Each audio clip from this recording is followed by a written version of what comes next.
First place Evo, you know, he's a champion in multiple games. Yes. 4-time world champion.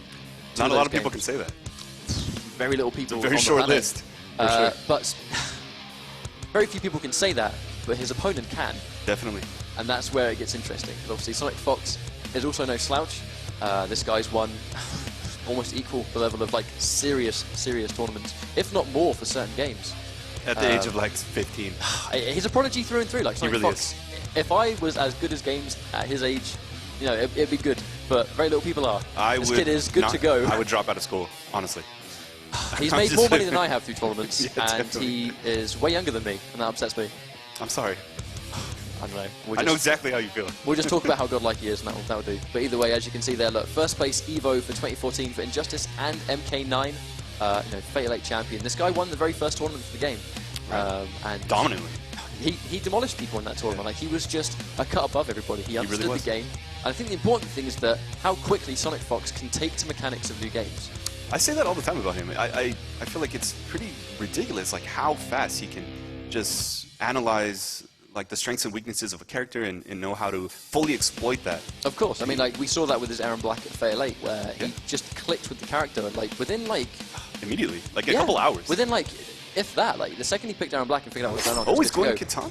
They've gone straight for it, I think, by the looks of this. Gone for a button check first, I think. Yeah, it's like a button check. But during the button check, I think SonicFox is going to go for Katana. He's been using Katana solidly the whole time. I mean, some people speculated... Like Kung Lao? I think so. I mean, quite a few people actually speculated that SonicFox was not going to use Katana in tournament. They thought maybe he was sandbagging, maybe he was going to go Tanya, maybe he was going to go Aaron Black, and he was just getting people prepared to fight Katana. You know, however, that's evidently not the case anymore. He has strictly gone Katana so far. I don't think he does that. I don't think he plays those mind games, man. I really do. I just think, you know. Sometimes I feel like when you're at the caliber of someone like SonicFox, you don't need to play mind games. You don't. Like, if you are that good, and you can go, I can beat anyone in this tournament. It doesn't matter if they're prepared for my character or not. Like, you know, if anything, playing him beforehand is worse, because it just, if you play someone like SonicFox early on, and you don't have prep games, the 2 games you have in tournament are prep games. They could be like a complete wash. Yeah, by the time you realize what's going on, it's already too late. But I think that's the thing, especially with a character like Katana that he's picking out, where Katana seemed to be a kind of average character. I don't want to say weak, but average among the game. Yeah, I mean, if you look at tier lists, you know, we were just talking about that Yomi tier list. She was, you know, low mid.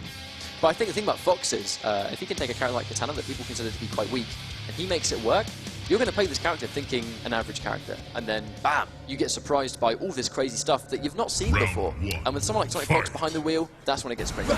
Yeah, so we, of course, doing another button check. This is a very, very serious match. This is a what we like to call a token NRS button check, where the players take a million years to check their buttons. We call it a SoCal button check. SoCal button checks have 2 rounds, possibly 3. An entire game. Yeah, you're doing a full combo, spending meter. And it was a practice. Yes. It was a practice all along. It's when you're trying to run a stream, it's really fun.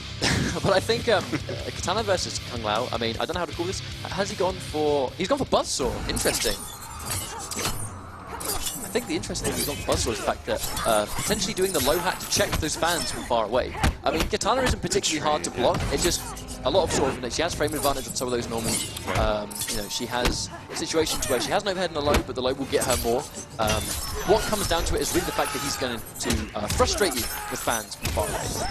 They've done full combo, hard knockdown, corner carry. I mean, Katana gets some dirty damage in the corner. I will definitely say, too, when you're talking about being frustrated, I've never really said Carl's a patient player. No.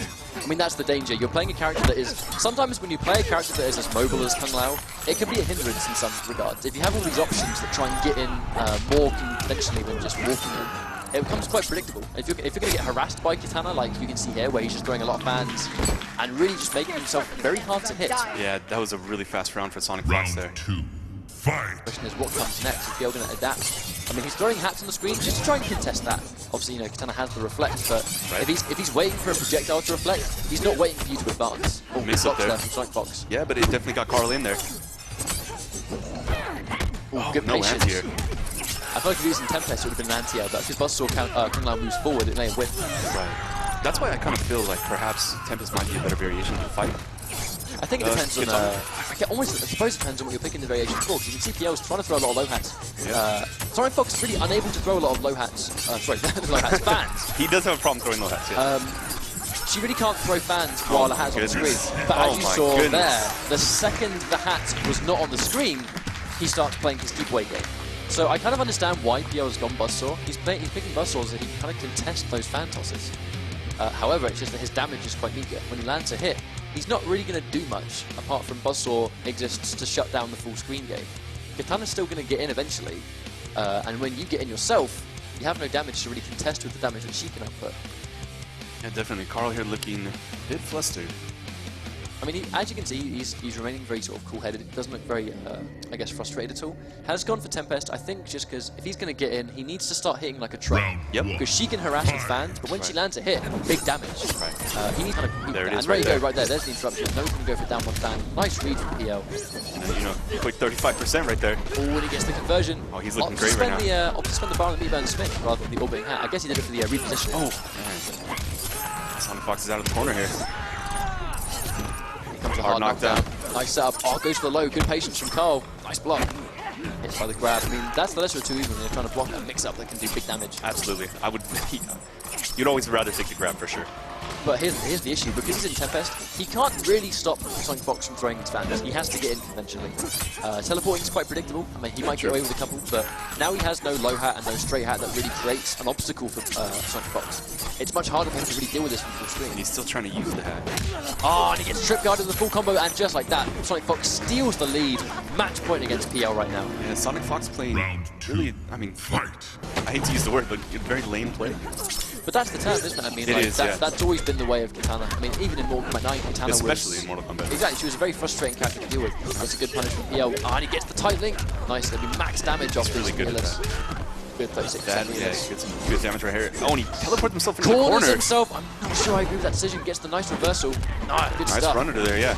I mean, he's very fortunate the spin landed, but I mean, as you say, in the lead after read. Yes, SonicFox jumps out the corner. Oh, man. Loses the bar, not great. But here comes SonicFox, full bar, and he can do like 50%. Oh, and he gets the all big hat. Just like that. Man, how good does SonicFox make Katanya look? I just called her Katanya. This is a character That's that how good she everyone looks, said. Katanya. This is a character that everyone said was bad, and here comes SonicFox just making it work. You know, just taking it against some of the best players. He did that in one of the in the Pro League weeks too, where he used Ermac. Oh man, his Ermac was amazing. Oh, and he gets a wake-up button press. Good block, good head. Contestants that obviously orbiting hat -3. Oh, he baits it out. Nice patience. Going to be huge. Full whiff punish. I mean, SonicFox has no bar to get max damage, but the meatless damage alone drops the combo, but at this point, doesn't matter. Right, huge life lead here. This is match point for SonicFox. I don't see how Carl could turn this around. Oh, he's getting tagged by just loads of down ones. It's looking bad. PL gets the interrupt. Oh. Is this the beginning? This is huge. He has meter. If he's going to go for wake-up reversal, right as I say it, honestly, I think that run was to reverse the input. We saw PL training that. And we saw PL. Brutality. I saw PL training that, where he would basically do a forward run against Katana. Okay. Knock her on the ground, and the forward run would interrupt your wake-up input. So you'd get the wake-up attack, but you would wake up straight through Kung Lao, letting him get whiff punish. Ah, so there was a little tech right there. I feel like the wake-up attack was so obvious and almost so free, because there was not much he could do to avoid that chip damage because of the range of the wake-up. PL tried doing the run on his wake-up to reverse the input. So that the wake-up comes out, it would go straight behind PL, he'd get the full punish. Unfortunately, right there, as you saw, just either mistimed it, didn't get the timing down, ran straight into SonicFox, and got hit by the one thing he was trying to actually beat. How ironic. Yeah, I mean, you can see here, yeah, we've gone straight past it. But, you know, I think it was just that one situation where he tried something, got the read, right, but the execution of the setup itself, it just didn't turn out. He ran straight into it. Yeah, the way he wanted it to turn out.